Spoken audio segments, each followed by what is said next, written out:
Hello guys, welcome to plumbing খুঁটিনাটি। তো গতকালকে দেখলাম এক দাদা এসে দোকানে রীতিমতন জিজ্ঞাসাই করে নিলেন যে বাড়িতে কোন ধরনের কোমোড লাগানোটা বেস্ট হবে। তো সেই হিসেবে আমরা তো সব কথা বললাম, কিন্তু অ্যাকচুয়ালি কি আমরা টোটালটা বলতে পারলাম না। তো আজকের ভিডিওটা থাকছে সেটাকে নিয়ে। তো দেখুন, বেসিক্যালি কোমোড যে কোনো জায়গায় যে কোনো কোমোডই লাগানো যায়, বাট কোমোড বেসিক্যালি দু ধরনের হয়, S trap or P trap.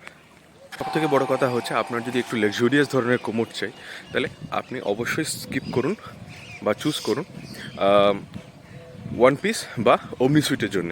আর আপনার বাজেট যদি অবশ্যই কম থাকে, মানে আপনি জাস্ট একটা নর্মাল বাথরুম চাচ্ছেন, তাহলে অবশ্যই আপনি নর্মাল কোমোড বা নর্মাল ইডব্লিউসি লাগাতে পারেন। কিন্তু যদি আপনার বাজেটটা একটু মিডিওকার ধরনের হয়, তাহলে অবশ্যই আপনি একটা ইডব্লিউসি মানে স্কোয়ার ইডব্লিউসি বা একটা ব্যাক টু ওয়াল ইডব্লিউসি অবশ্যই লাগাতে পারেন। Thank you. প্লাম্বিং লাইনের আরও কিছু গুরুত্বপূর্ণ তথ্য জানার জন্য অবশ্যই আমাদের এই নিচে দেওয়া ফোন নাম্বারে কল করুন। Thank you.